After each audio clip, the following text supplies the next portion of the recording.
Жалпы дәл қазіргі уақытта әлеуметтік желінің жағдайын қарасақ, қоғамның ішінде миллиондаған немесе одан да көп миллиардтаған ақпараттардың шиеленісіп жатқанын байқаймыз. Оның ішінде әсіресе діни сарындағы ақпараттардың көптігі сол қарапайым адамдардың санасын сан-саққа жүгіртетін өзек жарды сауалдарға кеп тірейтіні бар.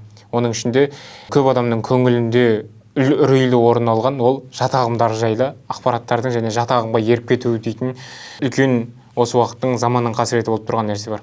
Ал енді осы нәрседен алдын алудың ең үлкен жолы бұл ақпараттарды, әлеуметтік желіде көрген жазбаларды, бейнероликтерді, діни сарындағы әндерді, немесе діни сарындағы өлеңдер, түрлі жазбаларды оқығанда, стикер, сурет секілді, видео секілді нәрселерді таратқанда әрқашан ақ-қараның ара-жігін ажырата отырып, ондағы дүниелердің мәні мен мағынасын тексере отырып таратқан немесе ол нәрселерді оқыған жөн. Және ең бастысы өзіміздің салт санамыздың, дәстүріміздің ырым-тыйымымызға сай келмеген, өзіміздің халқымыздың қанша ғасырлар бойы сақталып келе жатқан салтына сай келмеген дүниелерден бас тартқан абзалырақ.